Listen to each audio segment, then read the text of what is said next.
Alright guys, are here with Madness. I'm actually on location today. We are in Carson, California, our dyno shop.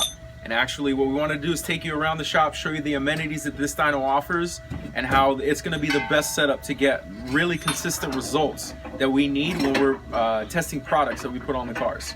So we're going to pan around the room. I'm going to kind of describe everything. First off, I'm going to go behind me. This is our dedicated power source for the big headwind fan that we have that's speed dependent on the dyno. So this is our circuit breaker here, which sends power over to the control module for the fan.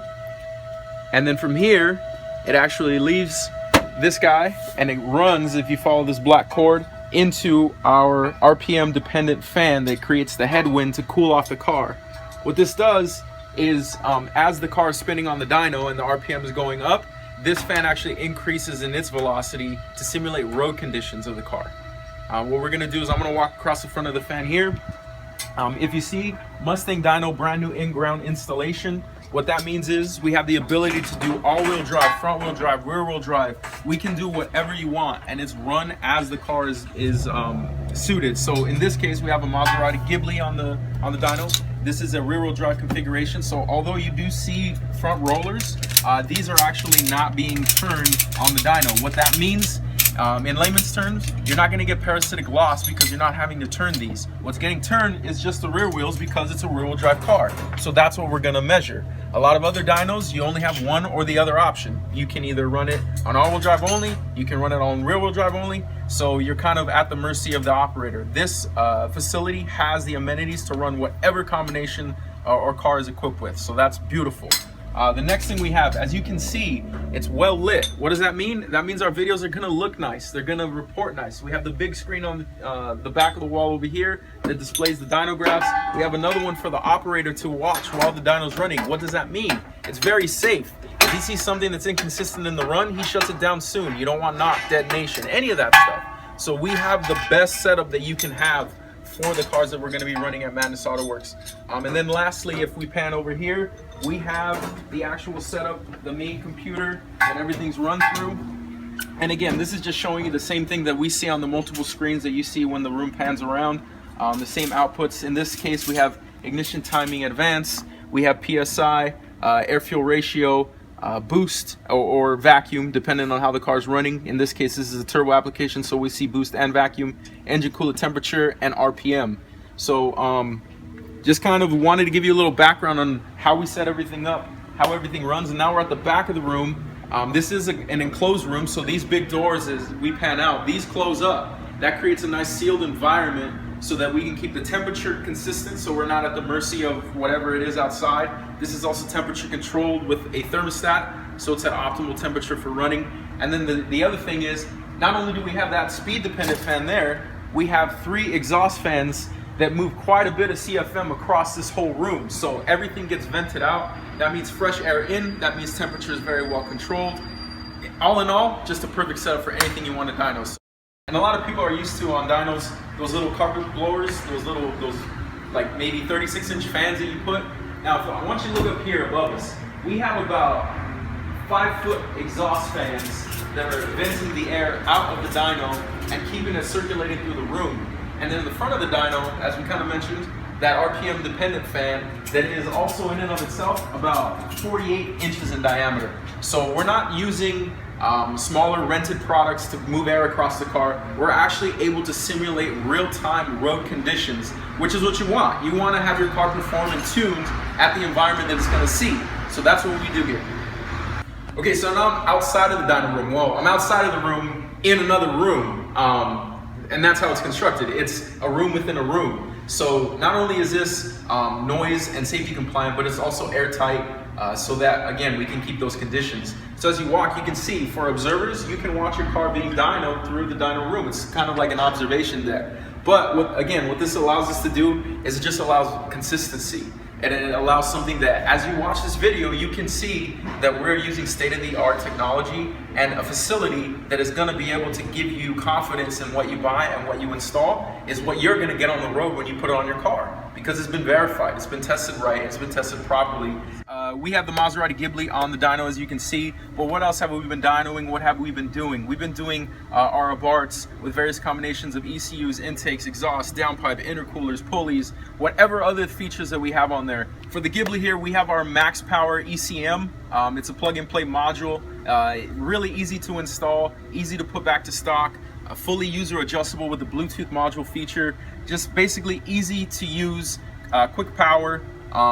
What else have we done? We've done the Alfa Romeo, the 4CE. We've had a Spider on here. We've had another Alfa that is the same configuration except it's just a hardtop. So one of the questions a lot of our customers ask is, how legitimate are these dynos? You know, everybody runs on a dyno, everybody puts cars on a dyno. Well, first, there's many different types of dynos. So we always try and have somewhat a level playing field. And the way that we do that here is we just make sure that we get the products that people are putting on their cars and we test them. And we test them in the same conditions with the same dyno, with the same operator at the same time. So we will have a bunch of different combinations for a car like this. We'll put them on, we make sure the car's sufficiently cooled down. How do we do that? We look at the engine coolant temperature at the sensor we showed you on the screen. In doing that, that allows us to just make sure that the claims that we see, we can compare apples to apples. We're not doing anything where we're pulling a sheet from another operator that ran, let's say, maybe a Dynojet, and compare it to a Mustang dyno, let's say, because they will read differently. So what we want to do here at Madness Autoworks is make sure everything that we give you, all the information, is very legitimate and has been verified by us, so that when we make comparisons, when we make claims, everything that we show you is because we actually did it. We're not relying on manufacturers, we're not relying on other resources. We're going to get it in here, we're going to test it out, and we're going to make sure that what we give you, what we promise, is something we can put our name on. All right, it might be a little hard to hear me right now, but that's a good thing, because that means we got a lot of airflow in here. What we're doing is we're going to be dynoing our max power ECM. As you can hear, the volume is going to go up. I'm going to have to probably start yelling because this fan is going to create a lot of movement in this room. So right now we're going to have our operator start making a pull to 6,500. That's redline on this car, and we're going to see what kind of numbers we get out of it.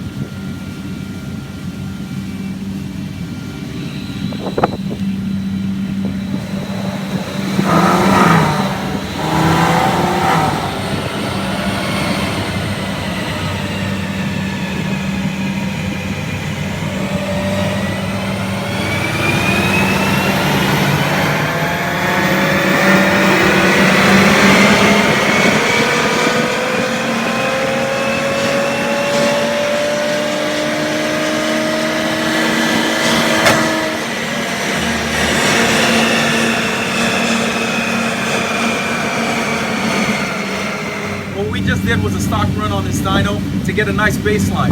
Now, do we do one run? No. Do we do two runs? No.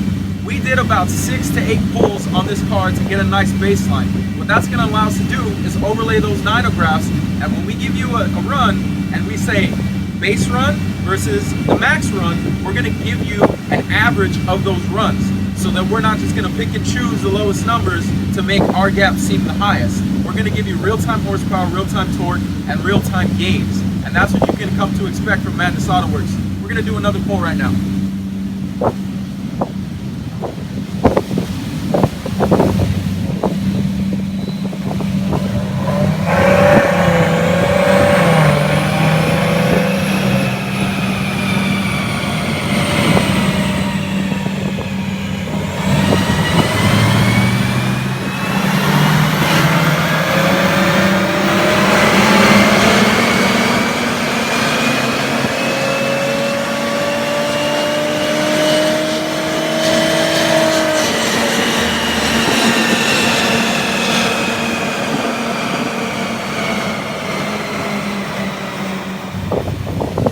Alright, so our max power ECM, what are we looking for? What kind of gains? We're looking for nice, under the curve horsepower and torque. Why do we look for that? Everybody chases that high horsepower number, that high torque number, and that bench racing number. That doesn't matter to us at Madness Autoworks. We're looking for a real world, what you're going to see when you're driving number. That's what we're after. That's what we're getting right now. So as you look, 320 horsepower, 404 foot-pounds of torque. So that's at the wheels for us. What does that mean? That means we're not giving you a crank number where you're not going to see parasitic loss. That's what these tires are putting to the pavement. That's the numbers you're getting from us right now. So if you have any questions, again, please pick up the phone call. We're going to do another pass.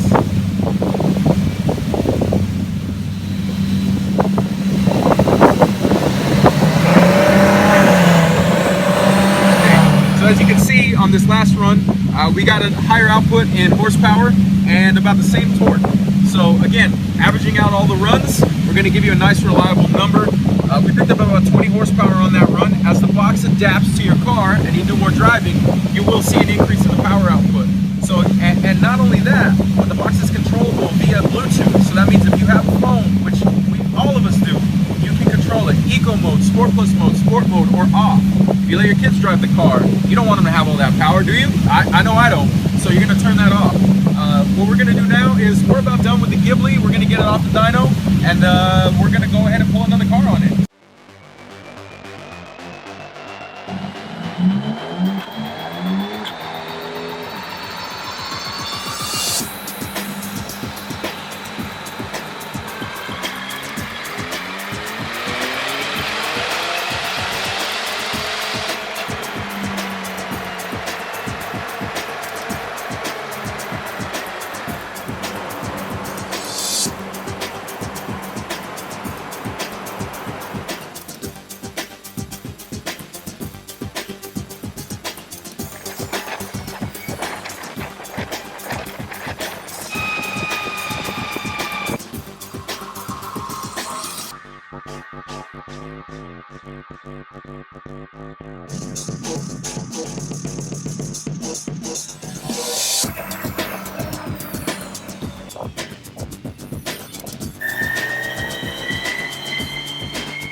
One more thing that we wanted to point out to you, anytime you go to a dyno, anytime you try and put your car on a dyno, you might not be local to us to come down and get it on this particular dyno, but as you can see, we've kind of shown you the many reasons why we've chosen this facility to dyno our vehicles. It's set up properly and it's going to allow us to dyno a car in the conditions that your car is going to actually see on the road. One thing that we want to kind of take a point to mention is you can manipulate a dyno in a lot of ways. And the reason that we mention that is because usually that's what's used to solve products. You see a chart and you say, hey, that's what I want, that's what I'm going to buy. So what we wanted to do is create that confidence in our products and in our dyno numbers so that as long as you can replicate the facility that we have, you will be able to get consistent numbers on any Madness product or any product that we sell that we show you and we put our name on. Just make sure that anytime you look at a dyno and if it seems too good to be true, if it seems too smooth, if the power seems too linear, be able to ask those questions to the manufacturers, and if they do what we do, they'll be happy to provide you some reliable data and resources so that you can feel comfortable in your purchase. That's why we're making this video. That's why we're showing you the facility. That's why we have all the resources that we do, and that's why we offer what we offer. So again, just make sure if you ever have any questions, if you ever need anything, pick up the phone, drop us an email. Again, like and subscribe. Thanks for watching.